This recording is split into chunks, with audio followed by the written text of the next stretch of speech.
యాక్చువల్గా తడ నుంచి స్టార్ట్ చేసాం మా యాత్ర. ఆ రోజు ఆమె కూడా వచ్చింది, ఒక ఆమె శారదమ్మ అని, పక్కన గ్రద్దగుంట విలేజ్.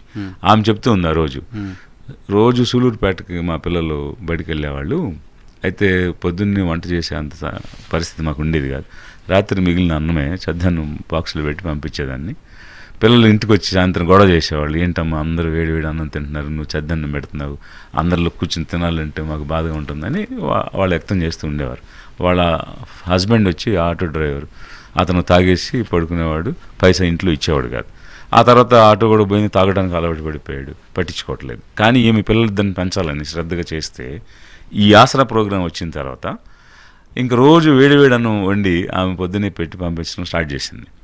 6 నెలలు గడిచిన తర్వాత రెండు విషయాల్లో మార్పు వచ్చింది మా కుటుంబంలో అని చెప్పింది. ఒకటి ఏంటంటే, నా పిల్లలు గౌరవంగా మేము కూడా బ్రతుకుతున్నాము, మేము కూడా మిగిలిన వాళ్ళతో సమానం అనే ఒక ఫీలింగ్ వాళ్ళు డెవలప్ అయింది. చదువు మీద శ్రద్ధ పెట్టారు. మా భర్త రోజు తాగి వచ్చి నన్ను కొట్టేవాడు.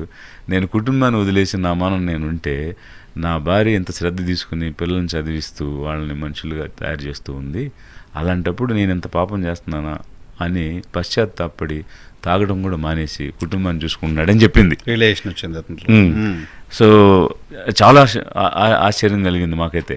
అంటే ఒక్కొక్క అంశం ఎంత ఇంపాక్ట్ క్రియేట్ చేస్తుంది అనేటువంటి విషయానికి. అలా ఇంకా చాలా విషయాలు. యానాదుల కుటుంబంలో వాళ్ళు ఇళ్లలో పనిచేసి అక్కడ ఉన్న మగవాళ్ళు ఏ పని అడిగితే ఆ పని చేయాల్సిన పరిస్థితి ఉండేది.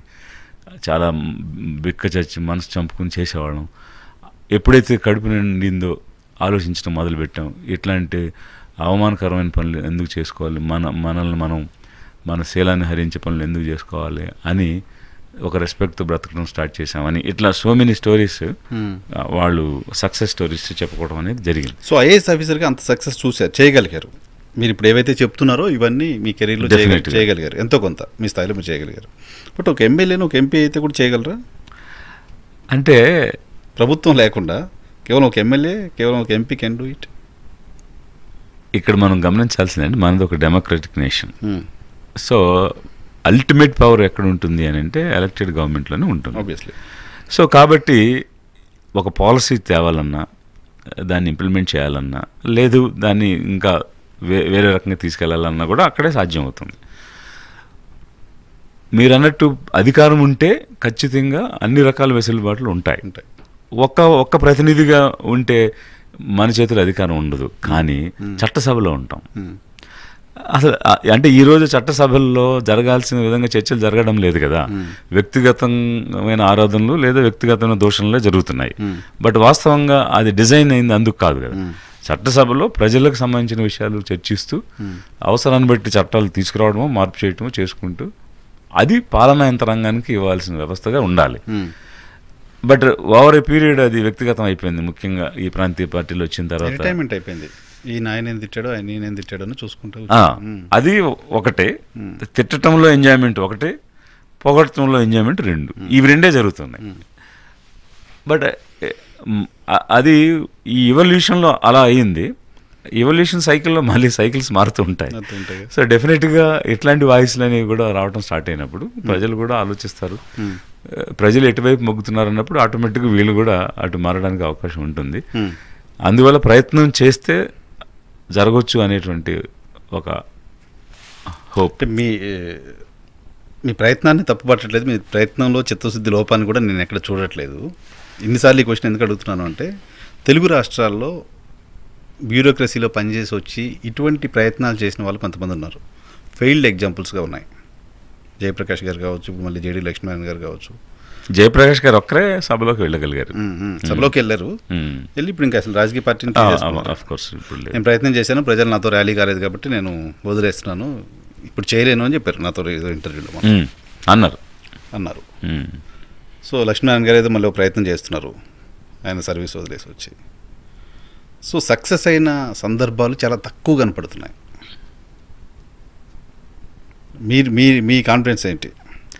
కాన్ఫిడెన్స్ ఏంటంటే అండి, మనం ప్రజలతో ఉండాలి, ప్రజలతో మమేకమై ఆ ప్రజలు అంటే ఇప్పుడు ఇంతకుముందు నేను కొన్ని నేరేషన్స్ ఇచ్చాను. ఒక ట్రాక్ రికార్డ్ అనేటువంటిది స్పష్టంగా ఉంది, ఏ విధంగా మనం పనిచేసాము అనేది. అంటే ఎక్కడో ఒక చోట ఒక పను చేసి వస్తే అదొక రకం. బట్ 30 yearsలో కాన్స్టాంట్గా చేసిన ప్రతి చోట కూడా ప్రజలకు అందుబాటులో ఉండి వారు కోరుకున్నటువంటి విధానంలో పనిచేయటంలో దారులు వెతికాను నేను. ఇప్పుడు చెప్పాలంటే చాలా టైం పడుతుంది, అందువల్ల నేను చెప్పలేదు.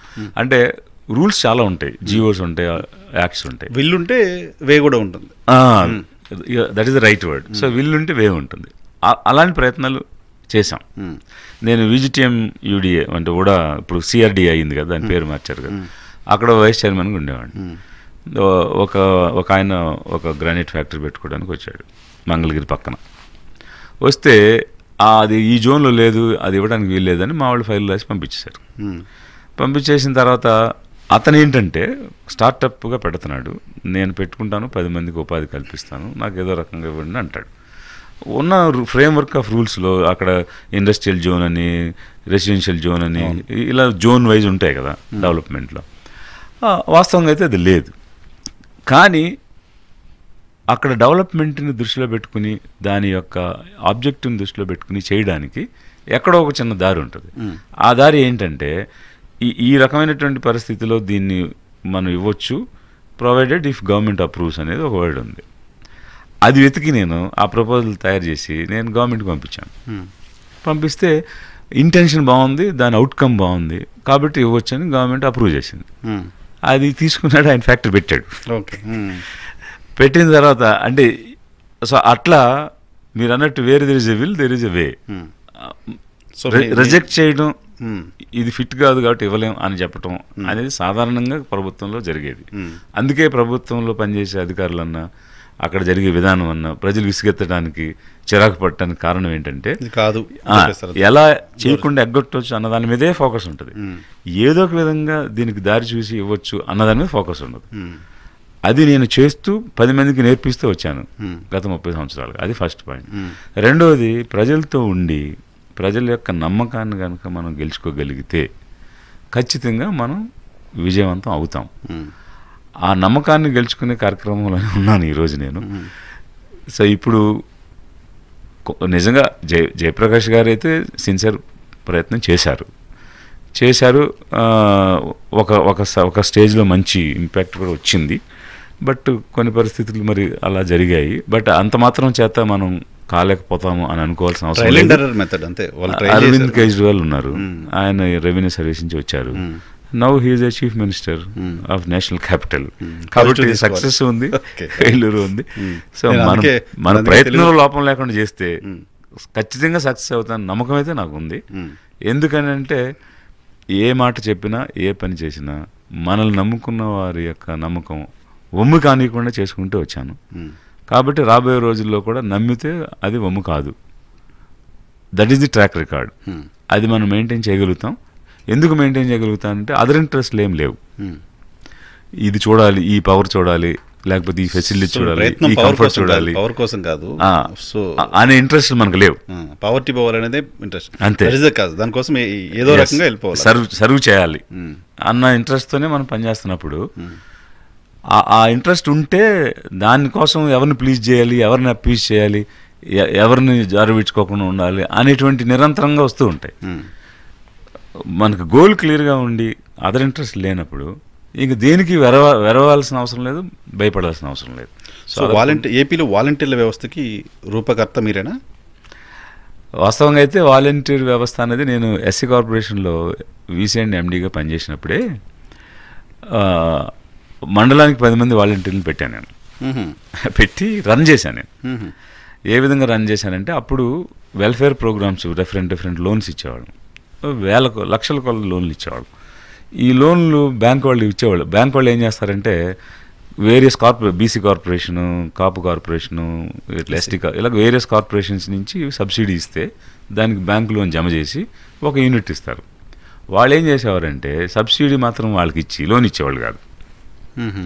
సో గ్రౌండ్ యూనిట్ రాసేవాళ్ళు. వీళ్ళు కూడా ఏం చేసేవాళ్ళు అంటే ఈ సబ్సిడీ అంటే ఫ్రీగా వచ్చిందే కదా, అది తీసుకుని సైలెంట్ అయిపోయేవాళ్ళు. ఎవరు యూనిట్ పెట్టేవాళ్ళు కాదు, వ్యాపారం చేసేవాళ్ళు కాదు, ఇన్కమ్ జనరేషన్ లేదు. ఇలా కాదు, ఇన్కమ్ జనరేట్ అయితేనే కదా నీకు ఏదైనా ఆర్థికంగా ఎదుగుతావు. కాబట్టి అది చేయాలని ఫెసిలిటేటర్స్ అనే ఒక పదంతో, వాలంటీర్స్కి కమ్యూనిటీ ఫెసిలిటేటర్ అనే ఒక పదం పెట్టి ప్రతి ఊరు నుంచి ఒకరు ఉండేటట్టుగా, మండలానికి 10 నుంచి 20 మంది ఉండేటట్టుగా తీసుకుని ఒక్కొక్క జిల్లాలో ఒక 800-900 మందిని పెట్టి ఓవరాల్గా ఒక 8,000 మందిని అప్పుడే పెట్టి మెయిన్ వీళ్ళకి ఏం గోల్ ఇచ్చానంటే, మనం శాంక్షన్ చేసే ప్రతి లోను యూనిట్ ఎస్టాబ్లిష్ అయ్యే విధంగా మీరు చేయాలి. ఒక్కొక్క యూనిట్ కనుక మీరు ఎస్టాబ్లిష్ చేస్తే అది దానికి 3 రోజులకు కనుక మీరు పనిచేస్తే 3 రోజులకు 3,000 రూపాయలు ఇస్తాం, లేదా 500-1,500 రూపాయలు ఇస్తాం. అంటే ఎన్ఆర్ఈజెస్లో ఏ విధంగా అయితే మినిమం వేజెస్ ఇస్తారో అలా మీరు పనిచేసిన దినాలకి మినిమం వేజెస్ ఇస్తానని చెప్పి పెట్టి, అలా ఎన్ని యూనిట్లు గ్రౌండ్ చేస్తే అన్ని రోజులు పనిచేసిన దానికి మినిమం వేజెస్ కింద ఇచ్చాను. ఇచ్చి ఒక 3 నెలలు 4 నెలలు అలా కంటిన్యూస్గా నడుస్తుంటే అప్పుడు గ్రౌండింగ్ పెరిగింది, యూనిట్స్ ఎస్టాబ్లిష్మెంట్ పెరిగింది. ఇక ఎలక్షన్స్కి 4-5 నెలల ముందు అప్పుడు టీడీపీ గవర్నమెంట్ ఇదేదో స్వతంత్ర వ్యవస్థగా వచ్చేస్తుంది, రేపు వీళ్ళందరూ ఎటు దారి తీస్తారో ఎటువైపు వెళ్ళిపోతారో అని అనుమానించి ఓవర్ నైట్ నాకు ఒక మెమో ఇచ్చారు, ఆ వ్యవస్థ ఆపేయండి అని. ఓకే. సో డైరెక్ట్గా మినిస్టర్ నుంచి నాకు ఒక మెమో ఇష్యూ చేశారు గవర్నమెంట్ నుంచి. సో గవర్నమెంట్ మెమో ఇచ్చిన తర్వాత మనం ఆపాలి కదా, సో ఆపాము. బట్ అదే ఈరోజు వాలంటీర్ వ్యవస్థగా పెట్టి ఈ గవర్నమెంట్ చేస్తూ వచ్చింది.